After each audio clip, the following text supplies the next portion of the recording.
de tiempo, ¿se entiende? Estoy hablando de temperatura ambiente.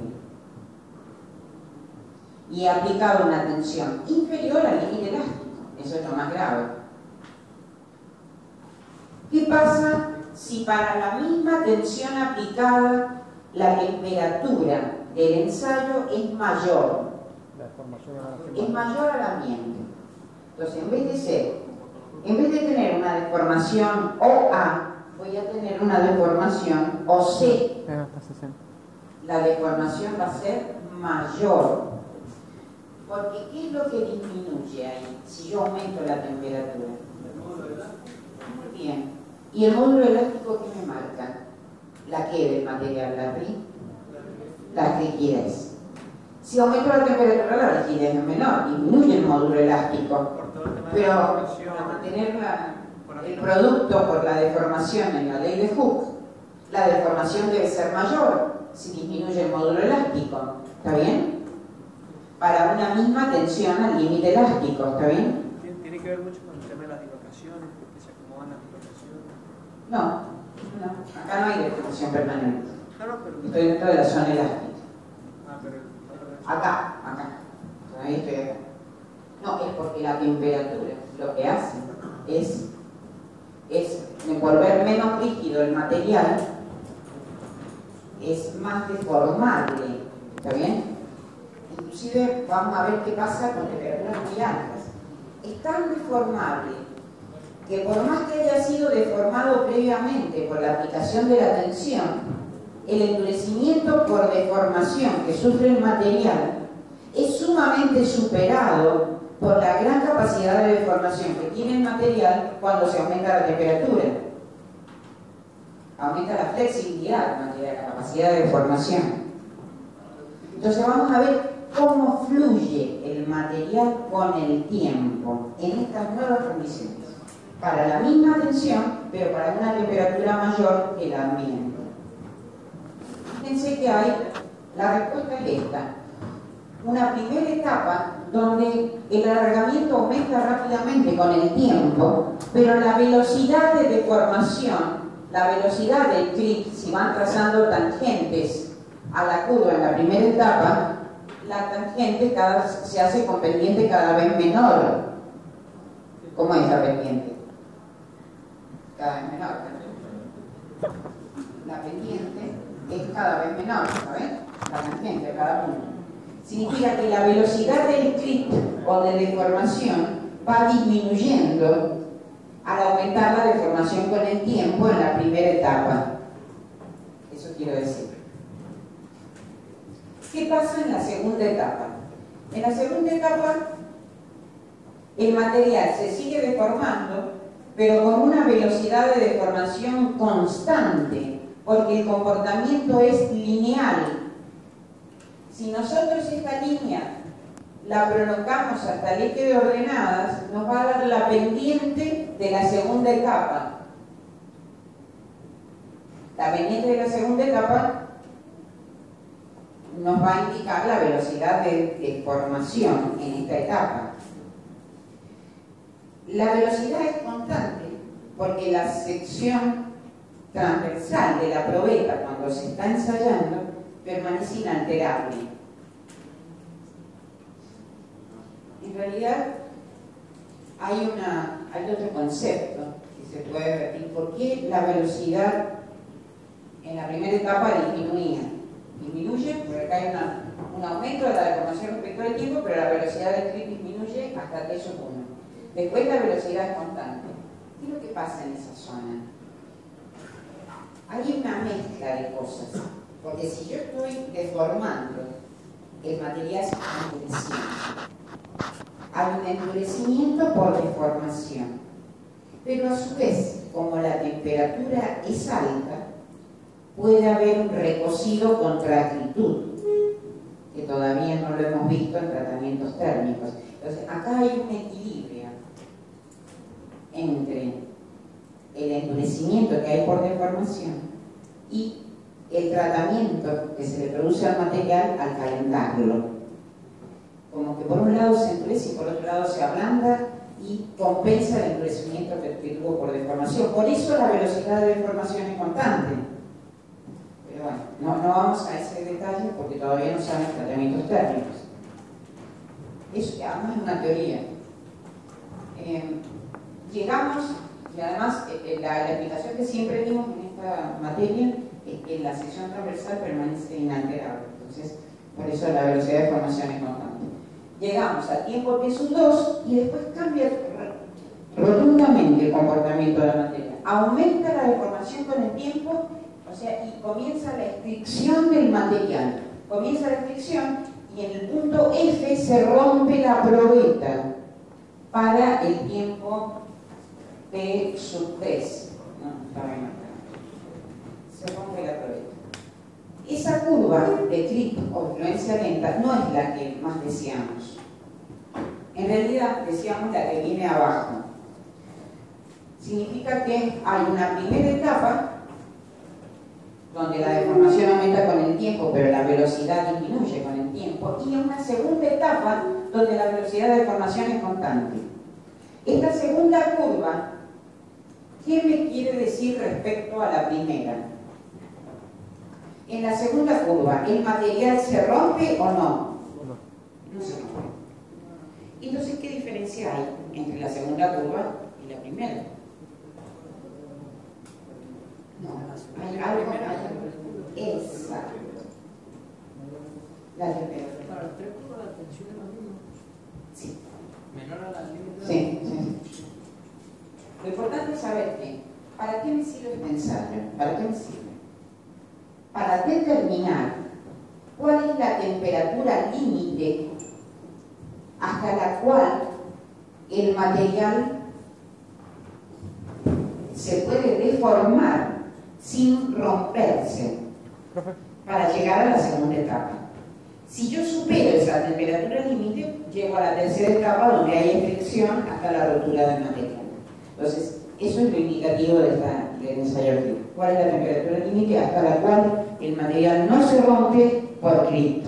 En la segunda curva es después de que se produce, digamos, o sea, el alargamiento, todo, en la parte es constante y es horizontal. En la segunda curva, la zona de velocidad constante tiene una pendiente menor que en la primera curva. Y lo que se suele hacer, ¿qué es? Es tratar de detener los ensayos en esta segunda curva o tratar de descubrir cuál es la segunda etapa del creep. Supongamos que, como todos estos ensayos son de larga duración, de hasta 1000 horas, si queremos conocer, hacemos un ensayo por debajo de esas 1000 horas y queremos conocer la deformación que tendrá un tiempo superior a las 1000 horas, tengo que hacer una extrapolación. Entonces voy a decir que la deformación en un tiempo t mayor al del ensayo, en este tiempo, va a ser el creep inicial en este segmento más este segmento que es velocidad por tiempo. Entonces, la deformación en un tiempo mayor al del ensayo es el creep inicial, que es desde este punto de corte hasta la segunda etapa, y luego, es hasta este punto, ¿verdad? Hasta la abscisa del punto G. ¿Ven? Eso se llama creep inicial. Y luego me marca el B sub 0 por T, este valor. Profe, ¿el E0 es el creep inicial? Sí, no se considera la otra ordenada. Profe, con el aumento de la temperatura lo que estamos provocando es una reducción en la zona elástica del material y aumentando la zona plástica. No, ya te voy a explicar cuál es el efecto de la referencia.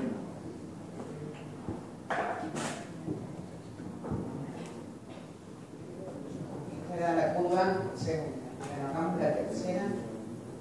Supongamos que el ensayo lo detenemos en la segunda.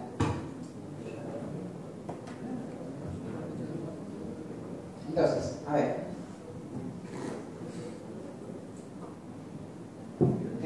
primera etapa, en el tiempo T sub 1, la segunda etapa, que es a velocidad constante, hasta T sub 2, la rotura de la probeta en el tiempo T sub 3, con restricción.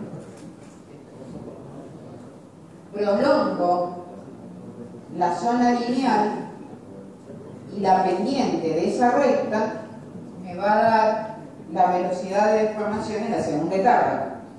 La propuesta es, para un tiempo t, supongamos que yo el ensayo lo hice hasta que la velocidad de deformación resultó constante, nada más.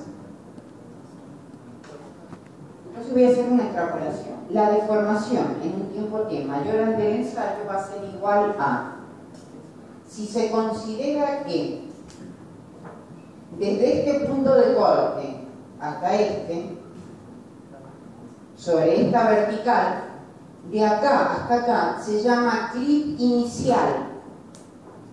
Y esta ordenada que queda es el producto de la pendiente de esta recta, ustedes se dan cuenta que esta es la pendiente, velocidad, por el tiempo t.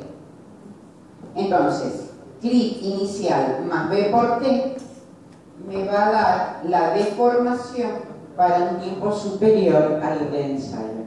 Por lo tanto, el ensayo lo tengo que parar en la etapa donde la velocidad sea constante. Lo que no sé si después, exactamente después, cuánto tiempo después va a empezar la restricción. Lo ideal es tratar de llegar a la segunda etapa para poder llegar a hacer una extrapolación. Pero no nos podemos asegurar que en ese tiempo superior no vayamos a pasar a la curva 3. El límite para nosotros es que si el material es conocido y se conoce cuál es la temperatura límite, no voy a tener problemas. Pero si no la conozco, puedo tener una tercera etapa y comprarse el material. Por eso es que justamente este ensayo es para conocer hasta qué temperatura límite puede tolerar el material sin romperse. Y por otro lado, como esto es muy difícil de obtener, generalmente hay varios gráficos que relacionan, por ejemplo, la deformación con el tiempo para distintas tensiones. Entonces, varío la tensión para distintas tensiones, voy a tener distintas deformaciones y distintos tiempos. Puedo entrar en otros gráficos y obtener cuál es la tensión admisible para el tiempo que obtuve en el otro gráfico. Entonces, hay una serie de gráficos que me permiten entrar con uno o dos valores y obtener los que faltan, cuando el material ha sido ensayado previamente. O sea que no solamente trabajo con estas variables, puedo trabajar con más variables. A ver si yo tengo alguna... Parece que tenía... Bueno, este era el aparato. Era... No se ve muy bien, pero... Esta probeta está dentro de un horno. La probeta que está dentro de un horno tiene un extensómetro para medir la variación de longitud, una termocupla para medir la variación de temperatura, y acá hay un sistema de palancas para aplicar las pesas, la carga aplicada o la tensión. Entonces, aplico una tensión y una temperatura. Primero lo que se hace es llevar la probeta a la temperatura del ensayo. Una vez que alcanzó la temperatura del ensayo en el horno, se toma el L0, que es la longitud de referencia inicial en la zona calibrada de la probeta.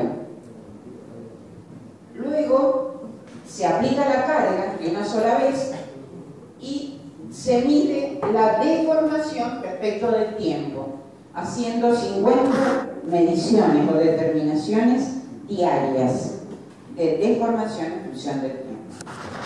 De esa manera se hacen este tipo de ensayos. Estas son las curvas que correlacionan las distintas variables. A ver,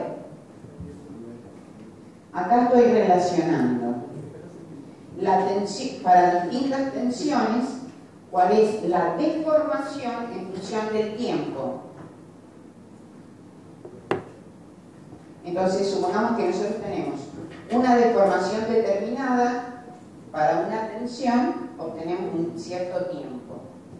Con ese tiempo podemos entrar acá, por ejemplo, con la deformación podemos entrar hasta el tiempo indicado y obtener en ordenadas cuál es la tensión admisible por el material, por ejemplo.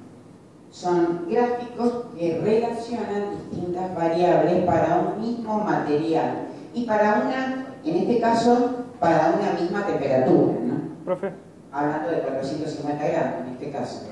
Este tipo de ensayo, por ejemplo, ¿en qué aplicación práctica, digamos, se ve? ¿Para qué se hace, por ejemplo?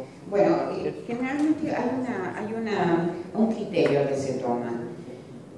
Un criterio que toman los autores, que es el siguiente. Podemos trabajar hasta 425 grados y por encima de 425 grados. Si trabajamos hasta 425 grados, si aplicamos tracción o aplicamos fricción, cualquiera sea el esfuerzo aplicado, el material se comporta como un sólido elástico, donde no va a romper si la tensión no supera la resistencia que tiene el material por el endurecimiento causado por deformación previa. Entonces el movimiento es de un sólido elástico, cuando la temperatura es hasta 425. Pero cuando se supera la de 425, por supuesto ya el endurecimiento no tiene ninguna validez y el movimiento del material es de tipo viscoso, casi viscoso, digamos, donde sufre grandes deformaciones. Y la diferencia fundamental entre trabajar por debajo o por encima de esta temperatura es que por debajo de la temperatura de 425 grados, la rotura que se produce en el material es transcristalino a través del cristal. En cambio, a temperaturas más altas es a través de los bordes de cristales o bordes de grano. Realmente, cuando es mayor la temperatura, los granos se separan entre sí. Se disgrega todo el material. Bueno, a eso voy. Entonces, porque recién dijimos, estuvimos hablando recién, ¿qué pasaba con la temperatura en un ensayo de fatiga? Y decíamos, tenemos que ver un poco el ensayo de Crick primero, el ensayo de fluencia lenta, para saber más o menos cómo es el comportamiento general. Porque hay intervalos de temperatura en que el comportamiento varía. ¿Me entienden?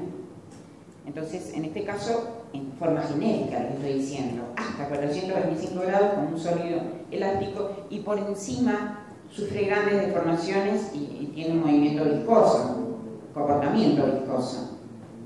Entonces, eso es en forma genérica, por supuesto.